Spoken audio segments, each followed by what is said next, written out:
Hoje, doutor Leandro está mais uma vez com a gente, bem-vindo. Como vai? Tudo bem? Tô ótimo. Vamos falar da síndrome do pânico. Doutor Leandro Teles, mais do que ninguém sabe, quão frequente é o número de pessoas que sofrem com a síndrome do pânico, né, doutor Leandro? É um absurdo, acho que de todas as síndromes psiquiátricas, neuropsiquiátricas, a síndrome do pânico é uma das mais frequentes e uma das mais limitantes. A gente estima em torno de 4% da população. É muita gente. Muita gente. É uma multidão de pessoas sofrendo com esses sintomas de ansiedade aguda.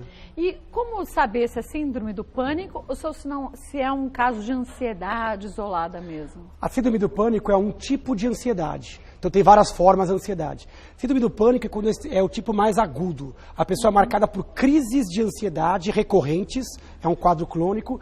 Tem muito sintoma físico, além dos sintomas psíquicos. O coração dispara, a mão transpira, a pessoa tem falta de ar, o ar não entra, pode dar tontura, alteração gastrointestinal. Junto com isso, um pensamento de medo, pavor, terror, por isso esse termo pânico, né? Então a pessoa é tomada por crises que podem ser absolutamente espontâneas. Quer dizer, eu estou aqui tranquilamente, de repente, eu começo a sentir alguns desses sintomas e acho que eu vou morrer. Você pode ter uma impressão clara de morte iminente, ou achar que está infartando, ou tendo um derrame, é desesperador.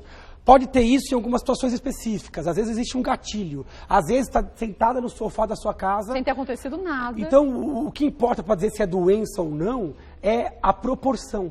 Sentir isso num ambiente perigoso é normal. Eu estou andando, você sequestrado, assaltado, você está diante de um penhasco, o coração dispara mesmo, dá a sensação de morte iminente, porque existe uma questão de morte iminente. Agora, quando isso acontece de forma totalmente desproporcional, desancorada, nasce a síndrome do pânico. Que começa com a crise, mas depois a pessoa passa a ter medo de sentir mal. Ele vai se esquivar, ele vai evitar a situação que vai levar à crise. E ele começa a ficar restringido. Então é uma doença que tem crises, mas também tem uma parte crônica entre as crises. Vamos ver uns mitos e verdades? Olha, vamos ver o primeiro deles, sobre a síndrome do pânico. Crise de pânico acontecem apenas com mulheres jovens.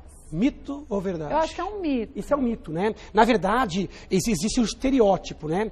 A síndrome do pânico é mais comum em mulheres, mais comum em mulheres em torno dos 20 anos, dos 15 aos 25 anos, 3 mulheres para cada homem, mas homem também tem crise de pânico, criança pode ter síndrome do pânico, ela pode surgir em qualquer idade, inclusive na terceira idade, né? Surgir aquela questão do medo excessivo, da ansiedade antecipatória e das crises. Mas a crise do pânico, ela só aparece na vida de uma pessoa ansiosa? Ou não ansioso pode ter pânico também? Ela é uma marca da ansiedade. Então, às vezes a pessoa tem uma ansiedade basal, que a gente chama de TAG, né? Já é um pouquinho mais ansiosa e, de repente, vem uma crise avassaladora. Então, é uma crise do pânico associada à ansiedade. Mas pode acontecer de uma pessoa que não tem ansiedade manifestar inicialmente com crise de pânico. Às vezes a pessoa, como não é tão ansiosa normalmente, ela até procura outros especialistas. Ela vai no cardiologista, ela vai no gastro, ela vai no clínico geral, achando que tem um problema orgânico. Porque na crise do pânico, diferente da ansiedade, os sintomas físicos, eles são muito proeminentes. Depois, com calma, ela vai identificando a sua ansiedade. E aí ela vai meio que controlando, né? Vai mais controlando. Interessante é que o pânico leva à ansiedade contínua. Porque quem teve uma vez crise do pânico, ele quer passar por qualquer coisa, menos por uma nova crise. Então ele passa a sofrer pelo medo de ter a crise. Fica naquele estado de alerta constante. Constante, né? Que a gente chama de ansiedade antecipatória.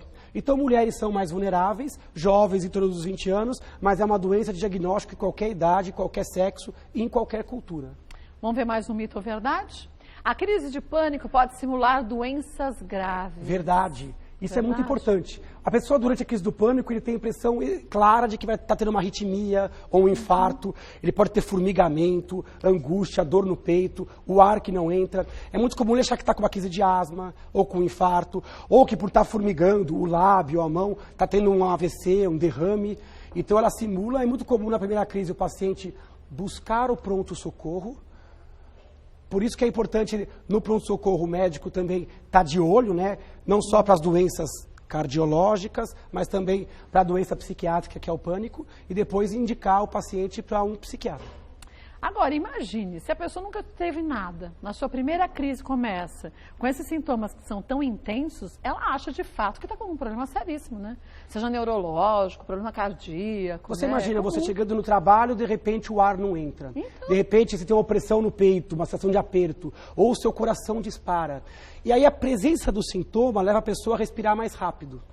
Quem já encheu a bexiga sabe do que eu estou falando. Você começa a encher a bexiga, começa a formigar, tontura. Então a própria respiração rápida do início dos sintomas leva a mais sintomas. Aquilo vira uma bola de neve. E aí surge o terror, o medo de perder o controle, o medo de morrer. E aí a pessoa acaba evoluindo assim até buscar ajuda. Quando a pessoa já conhece, já tem diagnóstico, é um pouco mais tranquilo. Mas as primeiras crises são terríveis. Agora, eu já ouvi uma pessoa dizer que acordou com sintomas do pânico, da crise de pânico. Estava dormindo e acordou sentindo isso tudo. Isso é normal de acontecer? Pode acontecer e é uma manifestação comum. Acordar no meio da madrugada, né, sem mais nem menos, e acorda com uma sensação avassaladora de angústia, de ansiedade, e aí surgem os sintomas físicos. Então isso pode acontecer durante o dia, pode acontecer de manhã. Pode acontecer em situações específicas. Por exemplo, tem gente que tem isso quando entra no elevador, ou quando encontra um inseto, ou quando vai para o ambiente de trabalho. A pessoa passa por um estresse e vai controlando. De repente, ele começa, quando chega no trabalho, a sentir. Em casa, ele fica mais tranquilo. Então, às vezes, existem gatilhos. Às vezes, ela acontece totalmente do nada. Durante um jogo de futebol, em casa, vendo uma novela. Então, isso é meio imprevisível. Temos aqui algumas perguntas de telespectadores. Vamos ver a primeira, a Jamília Oliveira, de Jaú. Normalmente tenho minhas crises de pânico no trabalho. Olha, acabei de falar, parece que ela estava me escutando. Parece mesmo. Acordo bem e quando começo a me arrumar, já sinto uma tristeza grande, aflição e até taquicardia. Minha mãe diz que é frescura, mas me preocupo e percebo que não tenho controle da situação. O que devo fazer? Então, aqui está um exemplo bem claro da telespectadora do que a gente falou agora. Ela tem crises de pânico no trabalho. Agora, logo que ela acorda, ela já tem uma ansiedade antecipatória. Olha, logo que ela começa a se arrumar para ir para o trabalho, ela já sente tristeza, já sente aflição. E taquicardia. Olha como a crise do pânico já está transformando a rotina dela. Ela já tem uma ansiedade antecipatória. Aqui ainda não é a crise, mas ela já está aflita para encarar o trabalho. E a mãe dela está equivocada, porque isso não é sinal de frescura, nem de fragilidade. Isso é uma doença neurológica, psiquiátrica, como qualquer outra. Então, não está sob o controle da pessoa ter ou não ter pânico. Então, a pessoa ela é refém da doença. Ela precisa de tratamento para poder retomar a sua atividade. Agora, no caso da Jamile ou de outras pessoas que podem estar passando pelo mesmo momento de vida, né?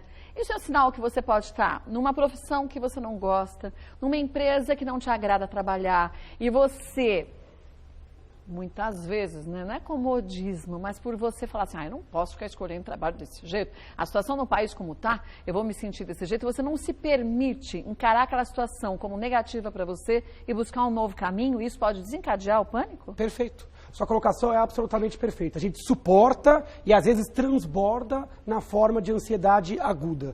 Então é muito comum a gente tolerar que as pessoas realmente nos mandem fazer coisas que a gente não tem vontade. A gente tem pouca válvula de escape. As pessoas têm um ritmo de sono inadequado, um ritmo de prioridades inadequado, falta de atividade física, excesso de estimulantes. É claro que existe uma vulnerabilidade individual. Cada um tem uma predisposição ou não ao pânico, mas existem fatores do dia a dia que vão levar. Então, tem que entender o pânico como um alarme. É um alarme meio desregulado, né? Porque a situação não é de morte iminente, mas é um alarme. É um alarme, talvez, de alguma coisa mais leve e crônica na sua vida. E talvez seja a hora de mudar. Toda crise é uma oportunidade de uma transformação. Fácil não é, gente. Falar, eu vou mudar de emprego, de que jeito? Mas tem que se ter um planejamento. Porque difícil. O que não dá é para você continuar vivendo desse jeito. Né? Toda escolha tem custo, mas não tem como tratar o pânico e a ansiedade sem mudança do estilo de vida. E abrir mão de alguma coisa sempre. Né? Aprender a falar não, priorizar, qualquer escolha é uma perda, né? Um beijo para você, viu, Jamile? Busca um médico para te ajudar também nesse tratamento. Às vezes, e muitas vezes, a psicoterapia ajuda bastante, né? Ajuda. A terapia como adjuvante ao remédio, até isoladamente. Tem terapias específicas, como cognitivo-comportamental. Então, é um tripé, que pode incluir remédios, por um tempo, psicoterapia e mudança do estilo de vida, como alimentação, atividade física, válvulas de escape, redimensionamento da vida mesmo. Então, a doença, ela não vem com poucas armas, ela te cerca, né? Você tem que também encarar com todas as armas que a gente tem à mão, e aí inclui sim o psicólogo. Vamos ver agora mais um mito ou verdade? A síndrome do pânico é causada pelo tipo de criação e traumas da vida. Eu considero isso um mito. Por quê? Porque é lógico que o tipo de criação e os traumas da vida podem gerar mais ansiedade, mas não é só isso. Eu sempre brinco aqui, né, que doenças complexas têm causas complexas. Então existe questão genética, existe questão hormonal, por isso que a mulher tem mais que o homem, existe histórico de vida. Agora, existe gente que tem pânico e nunca teve nenhum trauma? Existe. Como existe gente que tem traumas e evolui com estresse pós-traumático. Mas a gente fala o que é um trauma. Para mim pode ter sido um trauma uma situação, e se você fosse meu irmão, você passou pela mesma situação, para você não foi trauma nenhum. Exatamente. E aí está a medida da vulnerabilidade biológica. A gente passa pela mesma coisa, tem gente que tem medo de agulha, tem gente que passa por um acidente de carro e nunca mais se recupera, e o outro parece que aquilo foi uma coisa cotidiana. Tem gente que passa por um assalto e passa a ter pesadelos recorrentes. Então, a gente tem que entender como uma integração entre predisposição biológica e eventos de vida. E é meio cruel dizer que é criação, né? Culpa sempre de pai e mãe, né? Isso é um absurdo. Às vezes a pessoa fala assim, você é ansioso e passou isso para o seu filho. Isso é genética, né? Ele é meu filho, ele deve ter um perfil parecido com o meu. É lógico que famílias ansiosas têm genes que os predispõem à ansiedade. É verdade. E o hábito de vida, lógico que também pode dar uma contaminada no ambiente. Mas culpar a criação eu acho um absurdo, né? Vamos ver mais um mito ou verdade? Ó, vamos lá. Não é necessário reformular os hábitos de vida em relação à síndrome do pânico, né, gente? Não, isso é um mito total, né? Na verdade, é uma das coisas mais importantes, entender os determinantes e reformular. Por exemplo, o hábito de sono é fundamental, atividades físicas, evitar excesso de cafeína, alimentos muito estimulantes, comer de forma fracionada, aprender a trabalhar a respiração, aprender a compreender pequenos sinais de ansiedade, aprender a não engolir muita coisa, né? Falar e resolver de forma online. A gente falou até brincando aqui no intervalo. Estourar na hora, resolver, né? Não ficar acumulando embaixo do tapete, que isso pode transbordar. A gente acha sempre que a gente é uma fortaleza, né? E não é. Ninguém é tão forte assim o tempo inteiro. Ninguém é tão forte assim. Então, na verdade, a gente percebe que a doença ela vem sinalizar, na verdade, às vezes uma questão crônica de aceitações, né? Então, a mudança do hábito de vida é uma das coisas mais importantes. É um dos 3 pilares do tratamento e possível cura do pânico. Vamos para uma dúvida de telespectador? Vamos ver legal. qual é? Da Mara Massati, do Rio de Janeiro. Sofro com crises desde os 16 anos. Novinha. Após meu primeiro parto. Ela já teve bebê com 16 anos. Mulher, jovem, deu à luz precocemente, desde a adolescência. Já procurei ajuda. Minha médica me receitou 2 remédios, mas um deles eu não tomo, pois tenho medo. Isso pode estar trazendo efeitos negativos para o tratamento? Tem medo por quê? Isso é comum. Do pânico? Isso é comum, porque não só do pânico, é do pânico e do preconceito. Porque a gente fala assim, nossa, vou tomar um remédio, esse remédio vai me transformar, ou esse remédio é tarja preta, ou tarja vermelha, ou a receita é azul, ou é branca. Bom, eu acho que está trazendo problemas. A sua médica, ela programou essa prescrição. Possivelmente ela deu algum remédio para agir mais rapidamente e outro para prevenir as crises. É muito comum no começo do tratamento dar alguma coisa mais rápida e um outro remédio que demora um pouquinho mais para fazer efeito. Então essa associação é perfeita e ela tem que seguir a receita da médica, porque tem que ter paciência. Às vezes demora um mês e meio para o tratamento começar a engrenar. No começo, às vezes, é muito efeito colateral. As pessoas temem o remédio, mas eu temo muito a doença. E a não doença, o remédio, né? Ela escraviza mais que o remédio. Mas eu conheço algumas pessoas que quando vão tomar um remédio já tem pânico do possível efeito colateral do remédio. E aí é um viés de quem é ansioso já também. Então a pessoa que já tem pânico, está com medo, ele toma um remédio, eventualmente sente um efeito colateral, ou até piora no começo. Por isso é importante confiança no médico que prescreveu. Qualquer efeitinho você vai comunicar ao seu médico de confiança. Ler a bula não é tão aconselhável nesses casos. Agora você tem que confiar no tratamento, porque é complicado. Essa pessoa já é uma pessoa que já é mais amedrontada. Então ao primeiro sinal de efeito colateral, ela já pode abandonar o tratamento.